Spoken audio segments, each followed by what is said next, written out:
On a de plus en plus l'impression, quand on voit les médias, et qu'il s'agit d'une guerre livrée d'un seul coup par des musulmans au monde occidental. C'est exactement présenté comme ça. Alors ça nécessite qu'on regarde ça d'un petit peu plus près. Bien sûr, je n'ignore pas qu'il y a dans le Coran des versets qui, si on les prend au pied de la lettre, incitent à la violence et à la tuerie dans le cadre de ce qu'on appelle le djihad.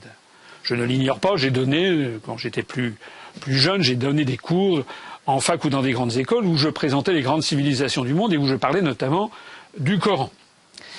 Ce que je n'ignore pas non plus, c'est que dans le Coran, il y a des versets qui disent également le contraire. Il y a notamment le verset 238 de la sourate 2 à Al-Baqarah, qui est l'adage qui dit nul la hikraha fid din, c'est-à-dire nulle contrainte en religion.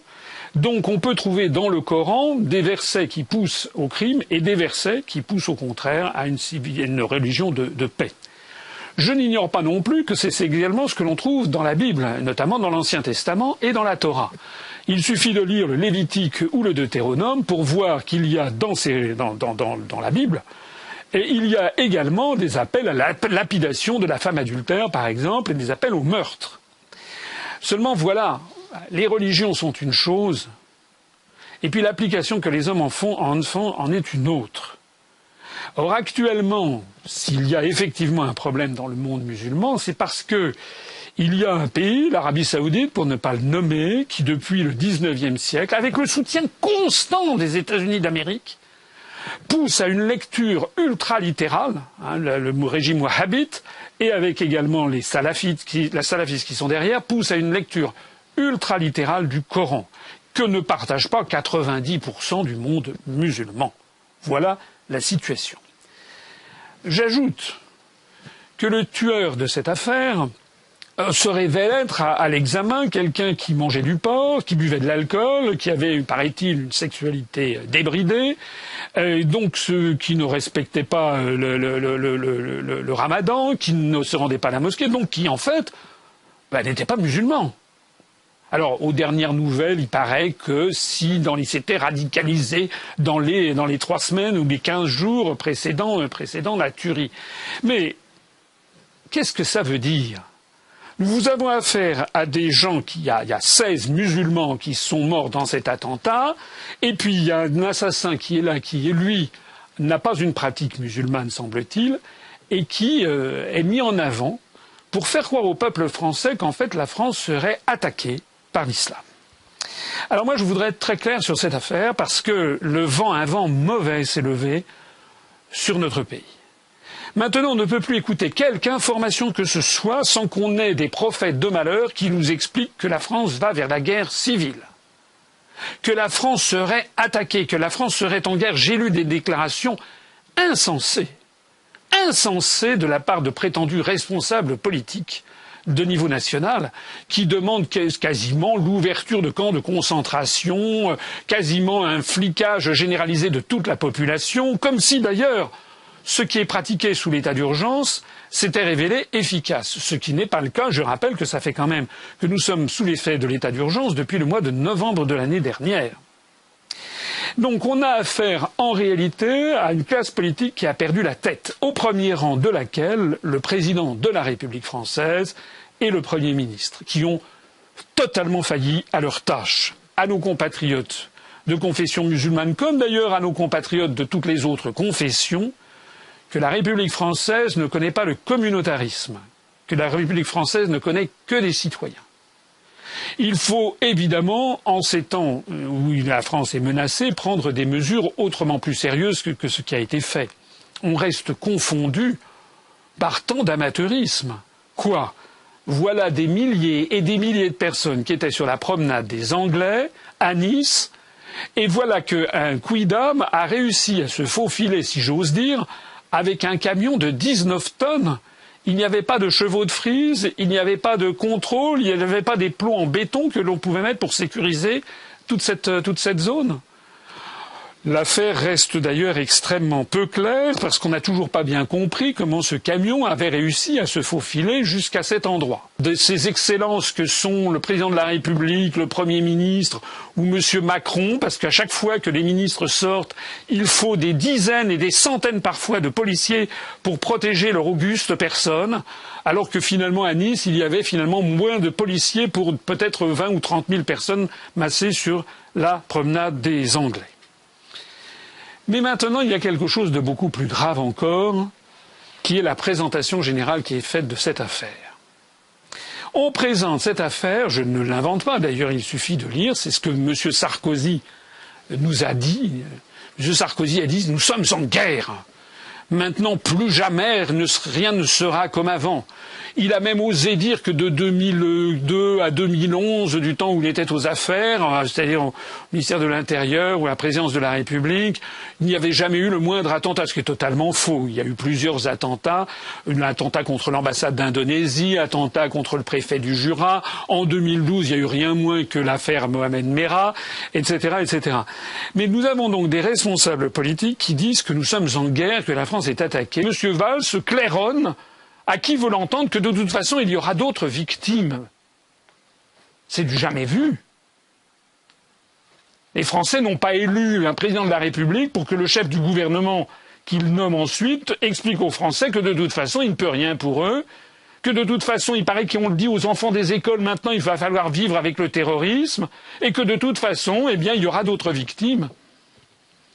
Et puis alors à la droite et à l'extrême droite en particulier, alors là c'est évidemment haro sur l'islam, haro sur le grand remplacement en France, et ceci et cela. On ne dit pas un mot, comme je le soulignais tout à l'heure, que parmi malheureusement les 84 morts, il y en a quand même au moins 16 qui étaient des musulmans, pas un mot. On ne dit pas un mot de ce que la France fait partie de coalitions qui sont extrêmement meurtrières. Il ne faut pas s'étonner que lorsque la France appartient à l'OTAN et à l'Union européenne, et que de ce fait nous nous alignons sur les États-Unis d'Amérique, nous nous alignons sur une politique agressive. Nous sommes un pays qui, et M. Sarkozy en sait quelque chose, puisque c'est M. Sarkozy qui, sans demander l'avis des Français, est allé bombarder la Libye, détruire le régime libyen, faire assassiner Kadhafi. Est-ce que le régime saoudien, est-ce que le régime du Qatar, est-ce que le régime du Bahreïn, qui sont des régimes qui sont tenus à bout de bras par l'Occident et avec lesquels d'ailleurs M. Sarkozy ou M. Hollande font leurs affaires quotidiennement, est-ce que ces régimes sont plus démocratiques que celui de Kadhafi? La réponse est non. Ce sont des régimes plus dictatoriaux et qui ont une attitude, notamment, je pense à l'Arabie saoudite vis-à-vis des femmes, par exemple, ou de toutes les minorités, qui est absolument contraire à toutes les conventions des droits de l'homme et à la charte, à la Déclaration universelle des droits de l'homme. Le résultat, c'est que M. Sarkozy a fait détruire la Libye. 2/3 des habitants de la Libye ont fui leur pays et ont alimenté notamment cet effet de château de cartes qui s'est effondré au Machrek et au Maghreb et au Sahel, avec notamment l'arrivée de ces réfugiés de guerre que l'on baptise des migrants. Ce qui s'est passé en Libye, on l'a constaté également au Soudan. Je rappelle que M. Juppé, en 2011, s'est rendu comme un toutou à la remorque des Américains, s'est rendu à Djouba, la capitale du nouveau pays appelé le Sud-Soudan. M. Juppé, qui était à l'époque ministre des Affaires étrangères, avec toujours son inénarrable façon de prendre ses interlocuteurs pour des cons, M. Juppé avait expliqué que voilà, on apportait la paix avec la création de ce nouvel État. En fait, ça sentait le pétrole au Sud-Soudan, comme en Libye, comme en Syrie, comme en Irak, et j'en passe. Le résultat du Sud-Soudan, depuis que maintenant le Sud-Soudan est devenu indépendant, c'est une des guerres les plus meurtrières qui soit, dont personne jamais ne parle. On estime qu'il y a eu au Sud-Soudan, depuis l'indépendance qui est allé fêter monsieur Juppé, on estime qu'il y a eu entre 50 et 300 000 morts. Et ça continue en ce moment même, avec des crimes contre l'humanité qui défient l'imagination. Je signale d'ailleurs au passage qu'il ne s'agit pas, en l'espèce, de populations musulmanes, mais de populations chrétiennes qui s'entretuent. Je signale également que l'Occident, dans la foulée des États-Unis d'Amérique, porte une responsabilité écrasante dans ce qui se passe en Syrie.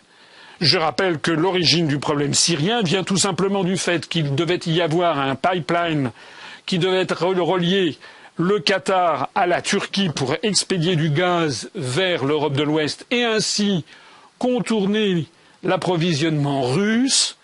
Et je rappelle que Bachar el-Assad s'y est opposé. Et c'est à partir du moment où ces projets de pipeline, voulus bien entendu par Washington contre la Russie, c'est à partir du moment où Bachar el-Assad s'y est opposé que d'un seul coup, eh bien, les États-Unis d'Amérique, nommons-les directement, avec un certain nombre de leurs supplétifs au Moyen-Orient, ont décidé la déstabilisation du régime de Bachar el-Assad. Et la France s'est pliée à ce jeu, un jeu détestable, un jeu avec le feu, puisque tout le monde sait, depuis plus de 2000 ans, que le Moyen-Orient est une poudrière avec une infinité d'ethnies, de religions, et de pays qui ont une tradition de violence et une tradition qui n'est pas une tradition démocratique. L'Occident a donc décidé la déstabilisation du régime de Bachar el-Assad. Tout le monde le sait. Et tout le monde sait également que, selon des manœuvres tortueuses venues des États-Unis d'Amérique, où on a des fins stratèges qui finissent par se prendre les pieds dans leurs propres intrigues, on va le voir tout à l'heure sur l'affaire de la Turquie, eh bien tout le monde sait que ce sont les États-Unis d'Amérique et leurs supplétifs qui ont commencé à avoir partie liée avec des mouvements terroristes. Tout le monde sait que M. Laurent Fabius, ministre des Affaires étrangères, avait dit que Bachar el-Assad ne méritait pas d'être sur la terre et qu'il avait dit que le Front al-Nosra, qui ensuite a été classifié officiellement parmi les mouvements terroristes, faisait du bon boulot. Allez demander, si vous connaissez des gens qui travaillent dans les services de renseignement français, allez leur demander ce qu'ils savent du trafic d'armes et du trafic d'argent dont a bénéficié le prétendu État islamique. Allez leur demander. Il est devenu désormais de notoriété publique que derrière le prétendu État islamique se cachent à la fois les États-Unis d'Amérique, l'Arabie saoudite, le Qatar. En réalité donc, et ça de plus en plus de Français le savent, parce que grâce à Dieu, il y a maintenant Internet qui permet aux Français de se renseigner. Et c'est ça qui a fait que lorsque M. Valls s'est rendu à Nice, aujourd'hui même, le 18 juillet, il a été accueilli par des sifflets. Parlez autour de vous comme je le fais. Renseignez-vous, vous verrez que beaucoup de Français commencent à comprendre ce qui se passe. Ce qui se passe, c'est que la France a une responsabilité écrasante dans toutes ces opérations. Voilà ce qui se passe. Ce qui est très inquiétant, c'est que l'UPR est le seul mouvement politique français à le dire et à dire que la priorité des priorités, c'est que la France se retire de ces pays où elle n'a rien à faire. Tous les mots ont perdu leur sens, ont été vidés de substance par des escrocs de la politique et des escrocs de la pensée politique. Les mots sont vides de sens. On a les États-Unis d'Amérique, la France, etc., qui n'ont à la bouche que les mots de démocratie, mais lorsqu'un pays s'exprime, comme ça a été le cas des Britanniques, qui ont à une majorité de 52% des Britanniques décidé de sortir de l'Union européenne, examiner ce qui s'est passé en Europe et en France en particulier, dans les grands médias, où l'on a agonie d'injures les Britanniques pour avoir fait ce choix parfaitement démocratique. Et où on a d'ailleurs considéré que ce choix devait être remis en cause.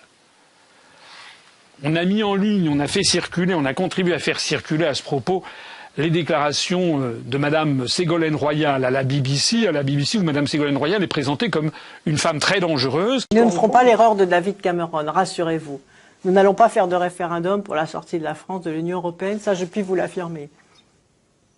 Parce que nous savons comment ça marche. Nous savons. Nous ne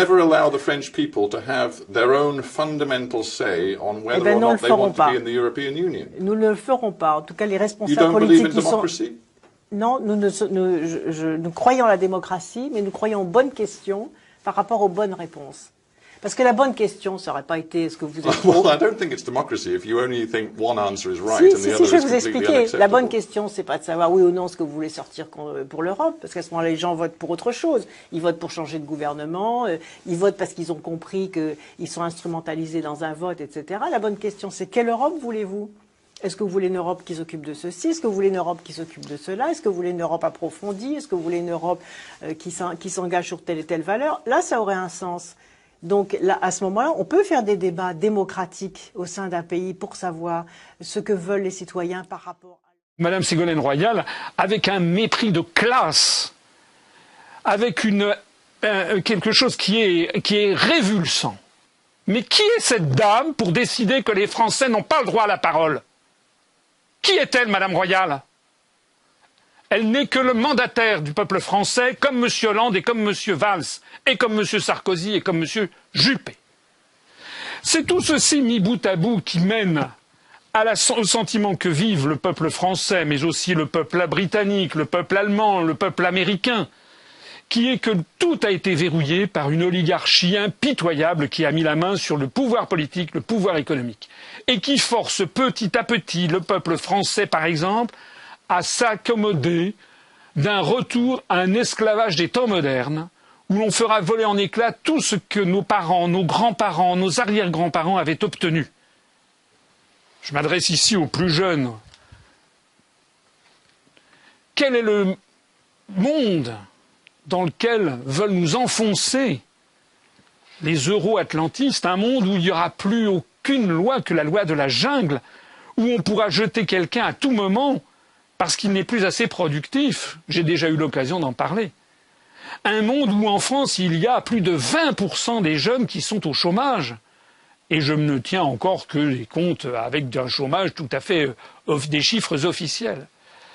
Donc c'est tout ceci qui, mis bout à bout, fait que la marmite est en train de bouillir en France et que de plus en plus de Français, il suffit de dresser l'oreille, disent que ça ne peut plus durer.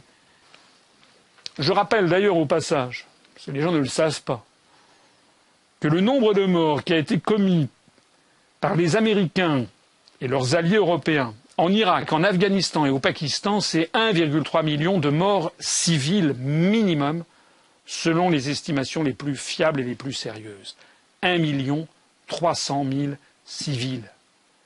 Ça fait quelque chose comme 15 000 à 16 000 fois plus que la tuerie qui est arrivée sur la promenade des Anglais. Est-ce que les Français peuvent réaliser ce que peuvent penser de l'Occident les peuples du Moyen-Orient, en particulier en Irak, en Afghanistan, au Pakistan, qui depuis maintenant plusieurs années ont vécu 15 800 ou 700 ou 800 tueries de civils comme celle que nous venons d'avoir. 15 800. Est-ce que les Français peuvent le comprendre et peuvent comprendre que nous sommes lancés dans une politique de dingue et que la France doit absolument cesser au plus vite notre participation à cela? D'ailleurs, il suffit de regarder les pays du monde qui ne font pas partie des coalitions menées par les docteurs Folamour de la Maison-Blanche. Je note qu'il y a au Royaume-Uni un grand mouvement qui se développe ces jours-ci, des familles, des victimes de soldats envoyés en Irak par Anthony Blair, le Premier ministre de l'époque. Il y a un grand mouvement qui se développe au Royaume-Uni pour essayer de traîner M. Tony Blair devant le tribunal pénal international. De toute façon, la justice finira par passer. De toute façon, il faudra que ceux qui ont déclenché des guerres, qui ont fait des millions de morts, rendent compte à la justice des hommes et à la justice internationale. Rapatrier au plus vite toutes les troupes que nous avons dans des pays où nous n'avons rien à faire sera de sortir de l'OTAN. Ça sera également de présenter nos excuses pour les peuples que nous sommes allés bombarder pour des raisons ignobles. Pourquoi M. Sarkozy est-il allé faire assassiner Kadhafi? Tout le monde le sait. Si l'on veut que la violence cesse en France, il faut que la France soit aimée et respectée par son propre peuple, c'est-à-dire il faut que la classe politique, qui a une espèce de mafia tenue par l'oligarchie, dégage, et que ce soit désormais des Français venus de l'ensemble du peuple français qui reprennent les manettes et qui réimposent une démocratie et un avenir à notre pays.